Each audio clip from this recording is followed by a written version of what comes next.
اعوذ باللہ من الشیطان الرجیم بسم اللہ الرحمن الرحیم ثم بعثنا من بعدهم موسى بآياتنا إلى فرعون وملئه فظلموا بها فانظر كيف كان عاقبة المفسدين۔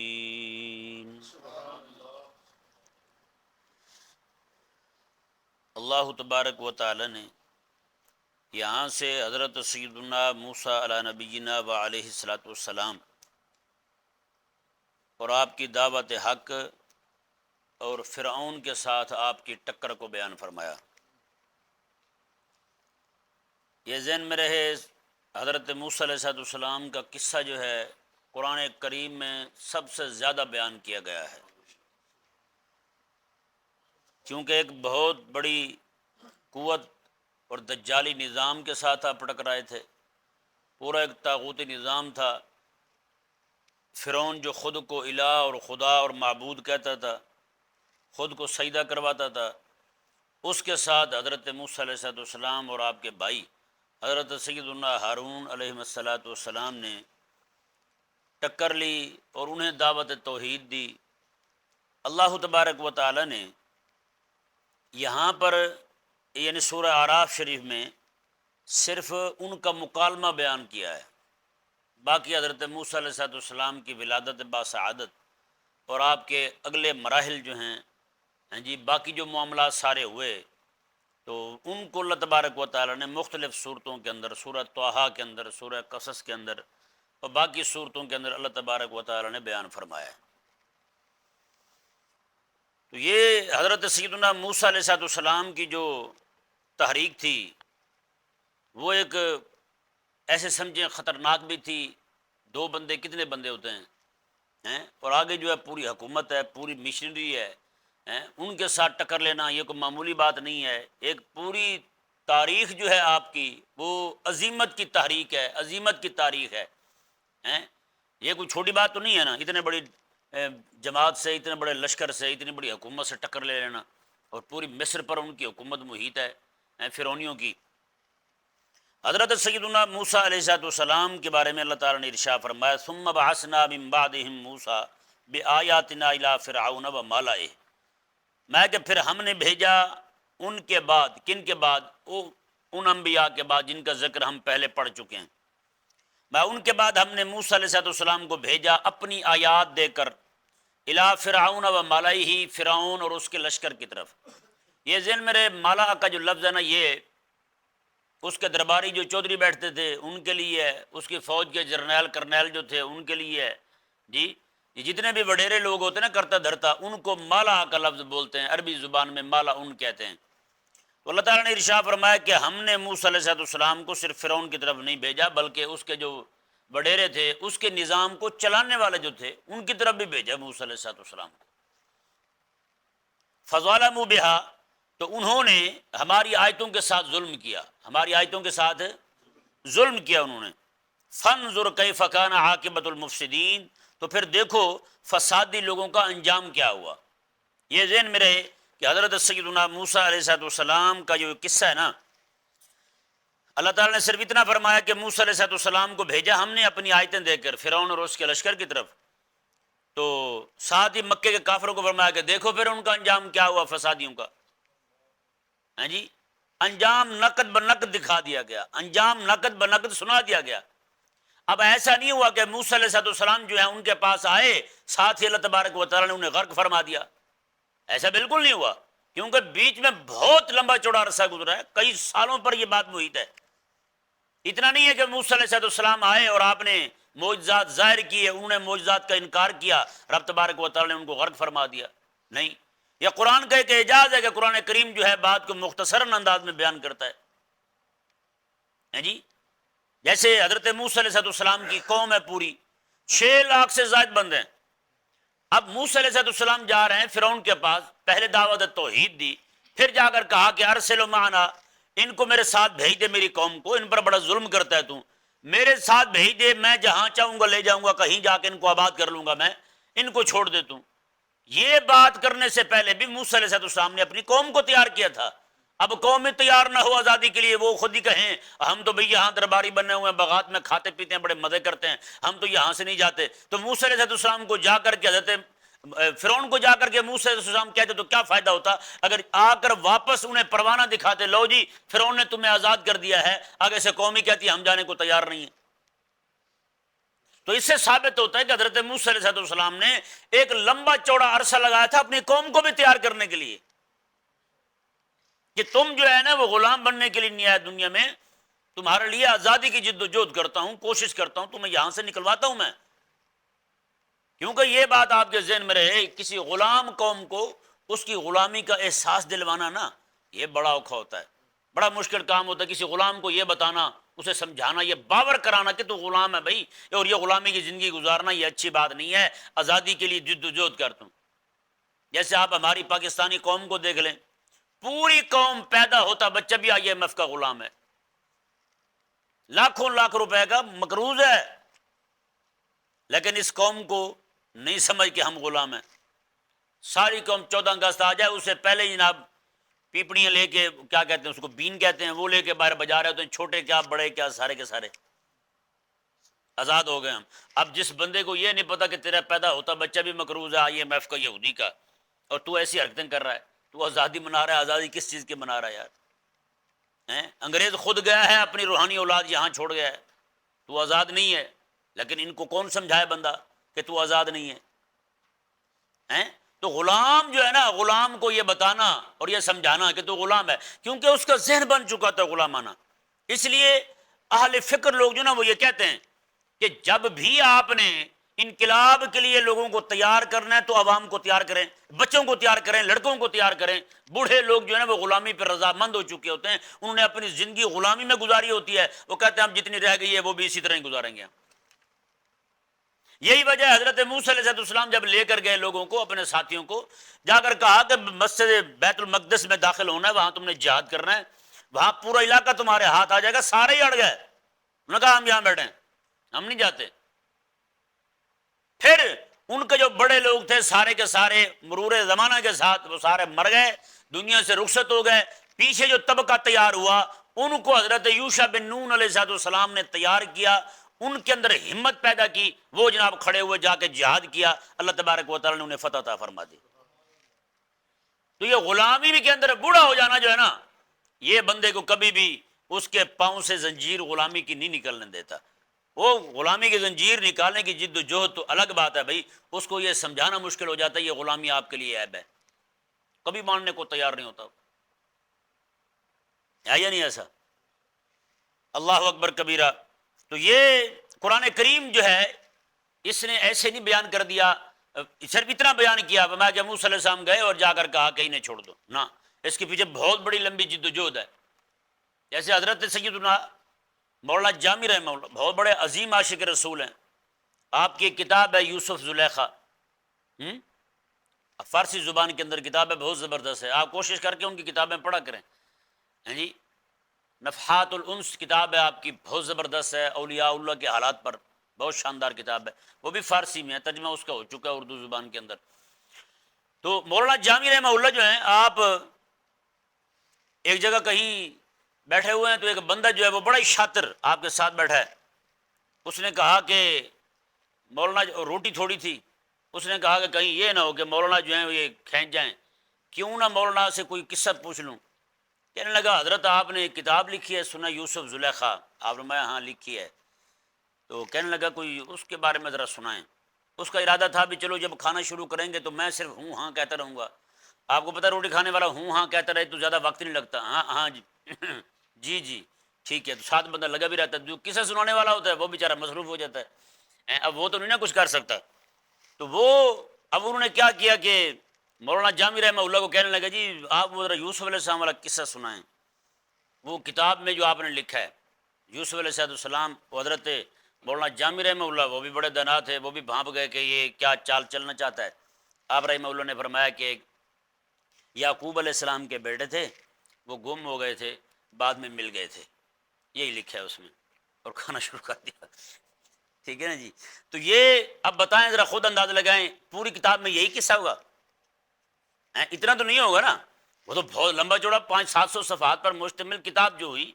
تو کیا خیال ہے اس میں صرف اتنا قصہ ہے کہ یوسف علیہ السلام جو ہیں یعقوب علیہ السلام کے بیٹے تھے، وہ گم گئے تھے، بعد میں مل گئے تھے مصر کے اندر، ان کو وہ سارے وہاں پہنچ گئے تھے؟ ایسا تو نہیں ہے. تو یہ پیارے اور محترم بھائیوں، قرآن کریم جو ہے وہ بھی کسی چیز کو بیان کرتا ہے تو اس کا مطلب یہ نہیں ہوتا کہ موسیٰ علیہ السلام ایسے اٹھے اور ہاتھ میں ڈانگ پکڑی اور جا کے اس کے دروازے کو ٹھوکی اور جا کر کہا کہ میری قوم کو ساتھ بھیج دو. اور نہیں بھائی، نہیں. 5-6 لاکھ سے زائد بندے موسیٰ علیہ السلام کے ساتھ ہیں جو فرعون کے مظلوم ہیں. فرعون ظلم کر رہا ہے ان پر. تو کیا کہہ رہا ہے؟ اتنا کہا جا کے بھی چھوڑ دیں، آزادی ہو گئی؟ نہیں. اس کے پیچھے بہت لمبی چوڑی جد و جہد ہے. سمجھایا نا کیسا؟ بیان کرنے میں صرف اتنا ہے کہ یوسف علیہ السلام گم ہو گئے تھے بچپن میں، بعد میں مل گئے تھے، بس اتنا بیان کرنے میں اتنا ہے. لیکن اگر آپ دیکھیں ان کی زندگی کتنا عرصہ جو ہے وہ کتنے دن جو ہے انہوں نے کنویں میں گزارے، پھر وہاں سے نکلے اور جناب مصر تک پہنچتے ہیں. مصر میں جناب پھر کسی نے خریدا آپ کو، چلتے چلتے بادشاہ کے گھر پہنچے، وہاں پہ آپ بڑے ہوئے، پھر جناب آپ اتنے سال جیل میں رہے. آپ جیل سے نکلنے کے بعد آپ پھر حکمران بنے تو پھر جا کے حضرت یعقوب علیہ السلام آ رہے ہیں ان کو ملنے کے لیے. تو درمیان میں کتنے سالوں کا فاصلہ ہوا یار بتائیں. کہاں بچپن آپ کا کنویں میں جانے کا، آپ کا وہاں سے اپنے ابا جی سے علیحدہ ہونے کا، اور کہاں جا کے پوری پکی عمر میں جا کے آپ کے حکمران بننے کا واقعہ. دونوں ایک تو نہیں ہو سکتے. درمیان میں کتنا سارا خلا ہے، کتنے سارے واقعات مزید گزرے ہوں گے. تو قرآن کریم بھی ایسے بیان کرتا ہے. دیکھیں جی، اللہ تبارک و تعالی نے ارشاد فرمایا وقال موسیٰ یا فرعون انی رسول من رب العالمین. حضرت موسیٰ علیہ السلام نے فرمایا فرعون انی رسول من رب العالمین، بے شک میں سارے جہانوں کے پالنے والے کی طرف سے رسول بن کے آیا ہوں. فرعون کہتا تھا نا میں بھی رسول، میں نبی ہوں، فرعون کہتا تھا میں خدا ہوں، میں معبود ہوں، الہ ہوں میں. حضرت موسیٰ علیہ السلام نے کیا فرمایا؟ فرمایا کہ تیرا صرف دعویٰ ہے، میں اس کی طرف سے رسول بن کے آیا ہوں جو سارے جہانوں کا پالنے والا ہے، سارے جہانوں کا پالنے والا ہے. اس نے مجھے رسول بنا کے بھیجا ہے. اللہ اکبر. آگے حضرت موسیٰ علیہ السلام نے فرمایا حقیق علی اللہ اقول علی اللہ الا الحق، حقیق علی، میں کہ مجھ پر واجب ہے کہ میں صرف وہی بات کہوں اللہ کے بارے میں جو حق ہے. بس اللہ تعالیٰ کے بارے میں حق کے علاوہ میں کچھ نہیں کہتا، حق کے علاوہ کچھ نہیں کہتا. تو یہ ہم پر بھی واجب ہے، اللہ تعالیٰ کے بارے میں صرف اتنا ہی کہیں جتنا ہمیں کہنے کی اجازت ہے. نہیں سمجھ آئی؟ جو لوگ غلط عقیدے گھڑتے ہیں، غلط باتیں منسوب کرتے ہیں دین کی طرف، شریعت کی طرف، وہ جی اللہ تعالیٰ نے قرآن میں فرمایا، وہ اللہ تعالیٰ نے کہاں قرآن میں فرمایا؟ ایسے تو کہیں نہیں ہے. تو یہ لوگ جو بات بات پہ کیا دیتے ہیں اللہ تعالیٰ نے فرمایا ہے، وہ اللہ تعالیٰ نے نہیں فرمایا ہوتا. ہر بات اللہ تعالیٰ نے نہیں فرمائی، جو اللہ تعالیٰ نے فرمائی ہے صرف اسی کے بارے میں کہنا ہے کہ یہ اللہ تعالیٰ نے فرمایا ہے. جی اپنی باتیں گھڑ کے اللہ تعالیٰ کی طرف منسوب کر دینی، یہ قطعاً حرام ہے. اللہ اکبر.